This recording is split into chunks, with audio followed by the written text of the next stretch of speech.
yung pong katapatan. Yung totoong paglilingkod sa ating Panginoon. Paglilingkod sa Panginoon ng buong puso. Amen? Sabi natin, I shall love the Lord with all my heart. Pero nagagawa ba natin mga kapatid? Kuminsan inaagaw ng kaaway. Amen? Imbis na papunta sa simbahan, napunta doon sa outing. O diba? Praise God. Kasi mag-ingat ka tayo dahil kung ang Diyos ay hindi natutulog, ang kaaway gayon din. Hindi rin nagpapahinga. Amen? Dahil siya po ay humahanap ng kanya pong mabibiktima. Praise God. Sabi niya rito, buong lakas na tayo po'y maglilingkod sa ating Panginoon at buong puso, buong pag-iisip. Ibig sabihin yung ating isipan ay lagi natin ituon sa ating Panginoon. Huwag po tayong pa-distract mga kapatid sa mga problema. Diba? Praise God. Kaya kailangan hinahanap ng Diyos yung tunay na totoong mananamba sa Kanya sa Espiritu at sa katotohanan. Ibig sabihin, bagamat hindi natin nakikita ang Diyos, pero tayo po ay sumasamba, naniniwala tayo na may Diyos. Tayong kasama ngayon sa oras nito na kung saan, sabi niya, 2 o 3 na nagkakatipon sa aking pangalan, siya ay naroon sa gitna nila. Amen? Amen. Pasalamat tayo, dalili tayo sa 3. Amen?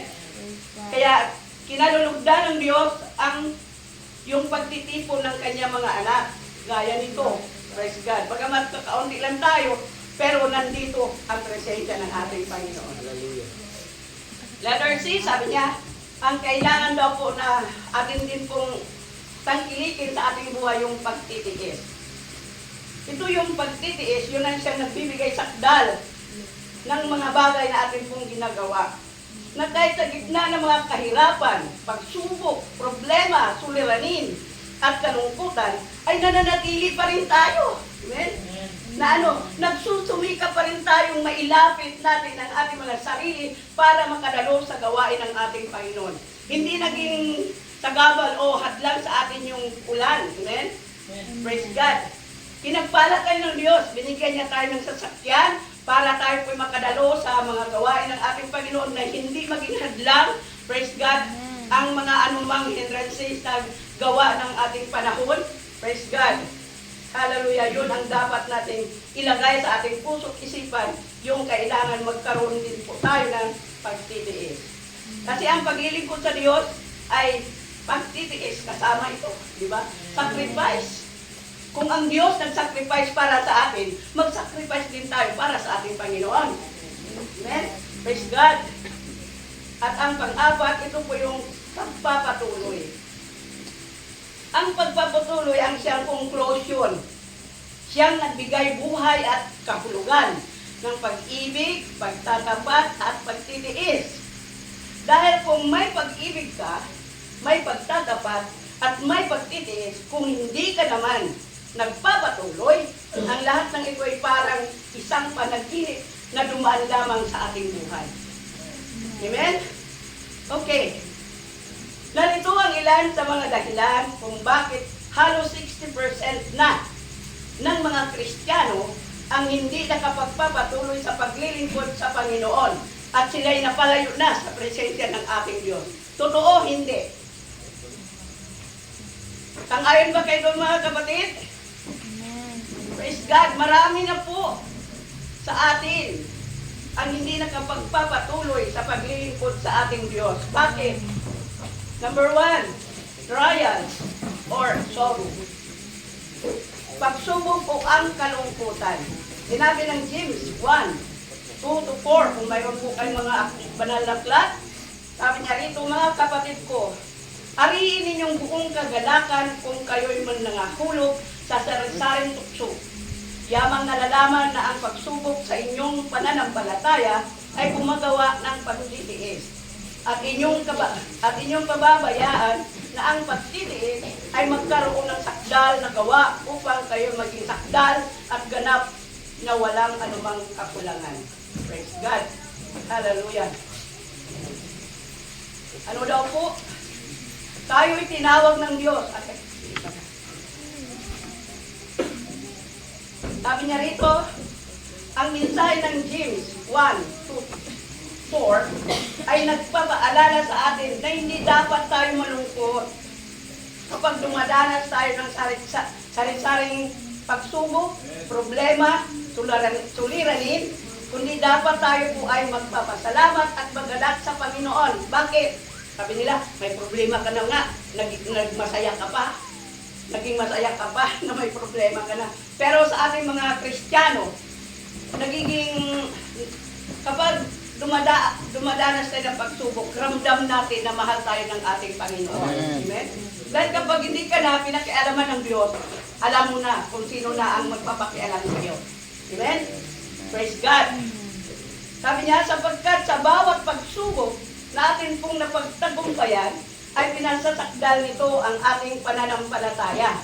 Yung ating pananalig, tiwala sa Diyos, ay pinagtitibay at pinalalakas ng ating Panginoon yung ating loob.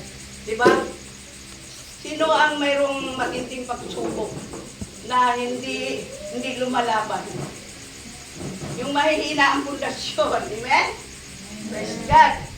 Kaya sabi nga dito mga kapatid, dahil sa mga pagsubok ay lalo tayong kumakapit at nagtitiwala ng lubos sa kapangyarihan ng ating Panginoon. Bagamat ito'y pinahintulutan ng Diyos na mangyari sa atin, bakit ito pinahintulutan?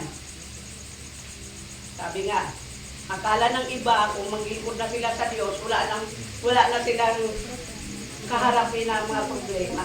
No. Kasama natin yan sa ating paglilingkod yung mga problema, mga pagsubok. Amen? Praise God. Sabi niya rito, upang masukat ng Diyos kung gaano ka katibay at katatag yung iyong pananampalataya at pagtitiwala mo sa Kanya. Praise God.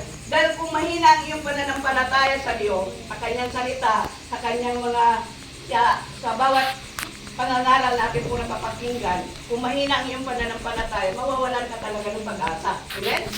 Amen.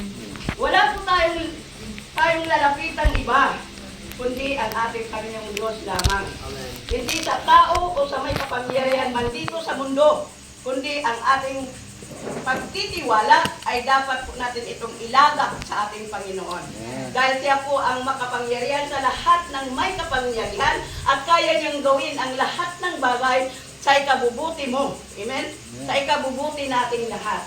Praise God. Ang salita ng Diyos ay hindi ito nagbibigay sa atin para tayo po ay manghina at masaktan. Amen?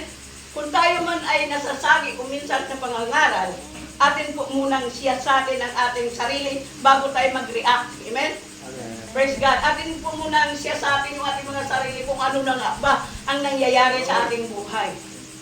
Dahil mangyayari yung mga matinding pagsubok kung tayo po ay nagpapabaya na sa ating Panginoon. Diba sabi ng Panginoon, mayroong ang Diyos natin ay pag-ibig, pero siya rin po ay nagpapaalala sa atin. Tanda ng kanyang pagmamahal sa atin dahil ayaw niya na isa man sa atin ay maligaw ng landas. Amen? Praise God. Sinabi nga ni Jesus, anong sinabi niya sa Mateo? Magsiparito kayo sa akin, kayong lahat na nangabibigatang lubha, at kayo'y aking kapagpahingahin. Praise God. Tunay na ang ating kapahingahan ay naroon sa ating Panginoon. Hindi sa kaninong paman. Amen? Hindi kay mayor, hindi kay congressman, kundi doon tumingin ka sa itaas at nandoon yung ating kapahingahan, yung kapayapaan ng ating kapanatagan ng ating loob ay naroon sa ating Panginoon. Ang Diyos ang ating matibay na muog, kanlungan at sumbungan ng lahat ng ating kabagisahan at kabagabagan sa ating buhay.